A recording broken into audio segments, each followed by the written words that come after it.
Hey guys, how's it going? Kevin Cleary here with a knife video for you. Today we have the Tops Cut 4.0, and this is a knife I have been really wanting to check out for some time.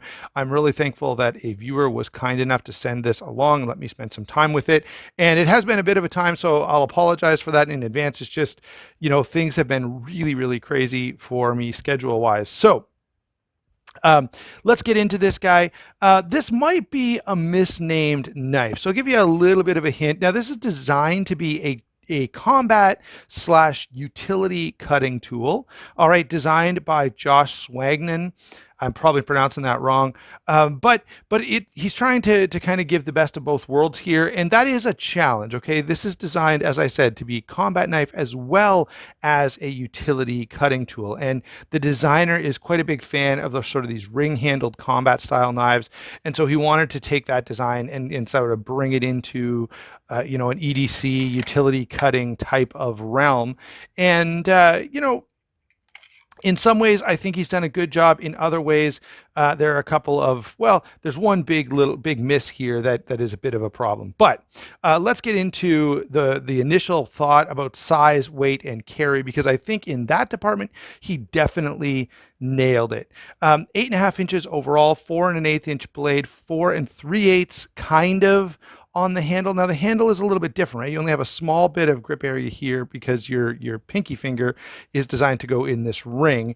And it does have, if you had even bigger hands than me, you could still, get a good, decent grip on this. So I think he's done a nice job with the grip.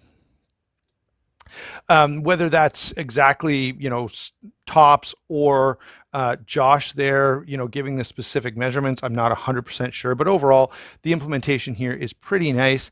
The weight on this, 6.4 ounces. With the sheath, it adds up to 9 ounces. Okay, so 6.4 and then 9 with the sheath. And I always sometimes even hesitate to give you the weight without the sheath, because you gotta have the sheath if you're going to carry this around with you. The way this is set up for either scout carry or kidney carry, left, right, I think there's a lot of versatility here, which makes this pretty easy to carry. Now, it does, of course, require a belt, and you guys have heard me complain about that before. I prefer, some kind of a bent over clip. If you've ever seen the clips that SE knives ship with, I wish every single knife just used that, because they do retain really well on a belt, but they can also just be clipped over a waistband, which is something that I kind of prefer. Because I rarely wear a belt. So if a knife requires a belt, that's kind of a pain in the neck. I have to alter my habits, and I don't like doing that. If you consider the purpose of this knife, I think the size is pretty well right where you'd want it to be, right? For a combat knife, you need a certain amount of size, right? You need that blade to do some damage. Also, you need high retention. You need, there's some things that you kind of have to consider in a combat style knife, and I think this does capture all of those, but it also does it as at a length and overall size, including the sheath, that is allowable for carry and concealability, which may be important given that purpose. So size, weight, and carry, I think they've done a really nice job here. Moving on to the blade. This is the one thing that I guess there are a couple things here that are going to put some people off. Not everyone, by the way, and not really myself. The blade here is 1095 with this heavily textured coating that Tops quite often uses. SE uses a similar coating. You see quite a bit of this style out there. Flat grind, sort of a drop point. It's not so much a spear point. It's almost spear pointish, but it's more of a drop point.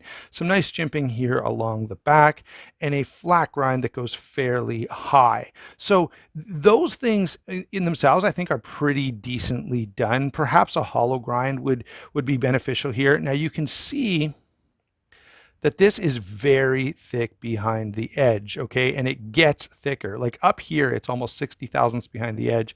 And of course, it comes down to about 40 thousandths back here, 45, 55 in all of this area. So very thick edge. Combine that with the coating and the fairly thick grind overall. That is my biggest issue with this knife. It cuts okay, all right, and for its intended use, right, you can see I can cut with it, but you really do feel as you're pushing through, especially as you move back, you can really feel the thickness of that blade, right? It is substantial. And so had they ground this a little thinner, had they gotten a little better edge geometry, a little more distal taper, all of those things would have been a big benefit to the performance of this blade. Now, this is where we have to kind of go back to, hey, what's the knife designed for? And the knife specifically claims to be not just for combat, but also for utility cutting. And that's where I think it falls down a little, right? Frankly, for combat, a sharpened pry bar is good enough. A sharpened stick is good enough. A pry bar alone is good enough, right? You don't need much. If you've ever cut meat, and I did do some, sliced up some meat for a stir fry with this, it cuts meat just fine. And so for, if what you're cutting is human beings, it's no problem. But when you try to flex that into utility, perhaps even survival, outdoor stuff, that's where this knife definitely struggles a bit. The slicing power is just not where it could be. And I think that does have an impact, if you're doing any kind of slashing stuff in your particular fighting style, then slicing power matters there as well. All right. And so I've got to take some points away, and this does become a real problem for the knife in general, because the primary purpose of a knife is to cut stuff, and a knife that doesn't cut well, and you can see now, don't get me wrong, right? It cuts, right? I'm not saying that it doesn't. So let's be very clear about that. But I just wish they had been a little more refined, a little more thoughtful. Like this just reminds me of like a blunt force instrument, right? It's very thick, very burly at that edge. A couple of knives that I want to point out to say that, a knife can have a thick, heavy duty blade stock and still slice well. I've got a couple of examples. Both of these, by the way, are from the same viewer, but the TRC South Pole, the Lion Steel M4, these are what I call truly balanced blades, right? They're thick, they're heavy duty, they're confidence inspiring, but they still cut really well, right? You could cut up an apple, you could cut up a tomato, it's going to be fine.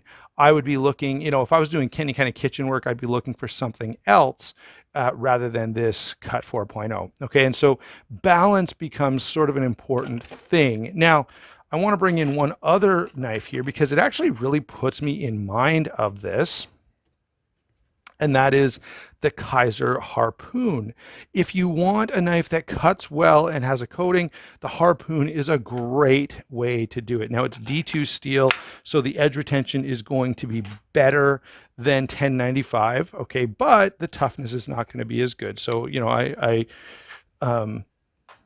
I get that there's a trade-off happening here. And the question, I guess, becomes, what's the primary role for your knife? Does it need to be toughness, or should it be edge retention? Anyway, so that's a discussion for a different day. And some of you watching will highly prefer edge retention, and others will say, no, I need the toughness. All right. And especially if this is a knife that you're only carrying for like emergency situations, you're not cutting stuff all the time with it, then you're not dulling the blade, and edge retention becomes a less critical issue. Okay.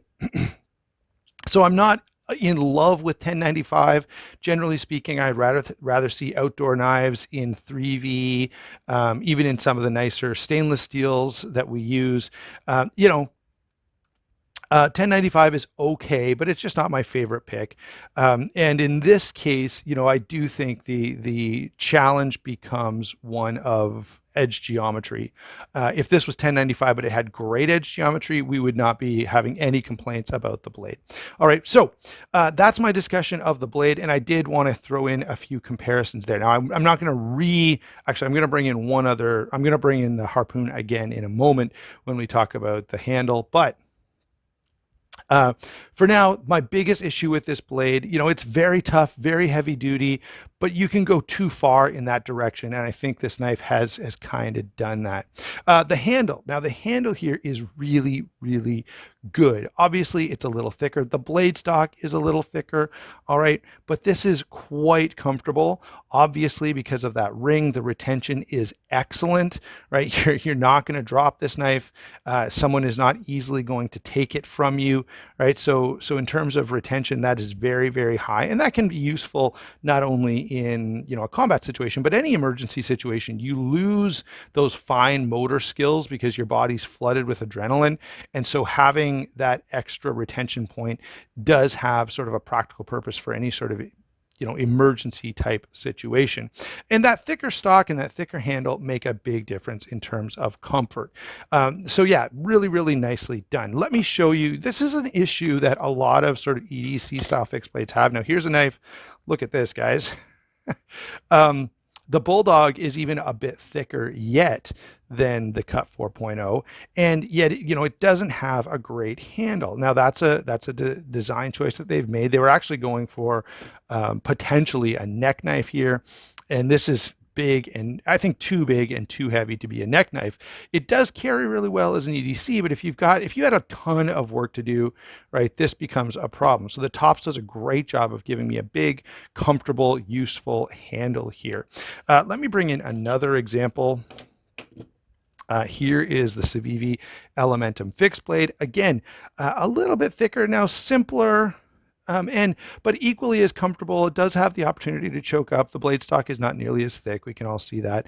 And then another, what I think is probably the best, trade-off in terms of balancing size and carry and comfort is once again the Kaiser Harpoon, designed by Maverick Blade Works. So there's a custom harpoon as well, which I think is a great knife.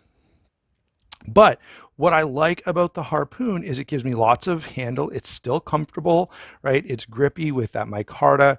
Really, great spot. Hammer grip is decent. It's not as good. Saber grip is excellent. All right. So there's a balance point to be struck here, and I think the Harpoon does, again, a slightly better job. Now, you could toughen up the Harpoon by giving it thicker, heavier blade stock, or choosing a different steel that had a little more toughness, maybe 3V or something of that nature, and perhaps that's available in the customs. I'm not 100% sure. All right, but I brought that in twice just because the Harpoon for me is a real standard bearer when it comes to a just perfectly executed EDC style knife. Let's get the sheath in here. Kydex sheath, excellent retention, a little bit of rattle and movement, but very, very little. Certainly, when I was carrying this on my belt, I had no noise, and I think that's the primary measurement. The reason people talk about, the rattle in a sheath is because if you're walking and every step you take, the knife is ticking or shaking, that's annoying. This does not do that at all. There's a little bit of movement, but when you're walking around carrying this, it's not noticeable. The retention is very good. So if you didn't want to have this set up scout carry, you take these off and you could lash this to a pack. You could lash it to, a combat vest or something like that and carry it that way. The retention is good enough that you could easily carry this knife upside down and kind of have it on your shoulder, on your chest, on the strap of a backpack. I've seen guys do that as well. And again, right, you're going to be carrying upside down. It would work fine for all of those configurations. So big win on the sheath. Generally, a well-done Kydex sheath is going to be good, right? I can't think of any times where I've seen a Kydex sheath where I was like, this is a real problem. Most of the time, they're fine. And this one certainly is well done. All right. The straps, I guess I should point out, there's a lot of versatility here, right? You can do scout carry, kidney carry, and that's good enough. It does require a belt, which you guys, I've already mentioned, I'm not in love with. I prefer a bent over, this style of a clip, so I can just clip it onto my waistband and my pants. But most fixed blades do require a belt, so I can't take away any points for that. Conclusion, this is a really nice design, very interesting knife, very comfortable in hand. If you got a lot of work to do, this would be very comfortable. The problem is the edge geometry is not great. And this is, both Tops and SE kind of struggle with this. I know they're trying to make knives that you can beat the snot out of and they're going to be fine. That's great. I don't think you have to go as thick and as heavy duty as they tend to do, right? If this was 25 thousandths behind the edge, I think this would be a whole different video. And if there was just a little more distal taper, I know they're trying to keep that tip heavy and reliable. Again, a finer tip Yes, it could break a little bit easier, but it also performs quite a bit better in both cutting and penetration type of tasks. So the edge geometry is the kind of the deal breaker for me on this knife. Everything else is quite nice. It's actually a really cool knife. And if you don't, if you're confident that you never need to do anything that requires a little better slicing ability, then this could be a fantastic knife for you. For me, the knife that I EDC has to be just a little more versatile than this. Thanks a lot for watching. Don't forget to like and subscribe. We will talk to you soon.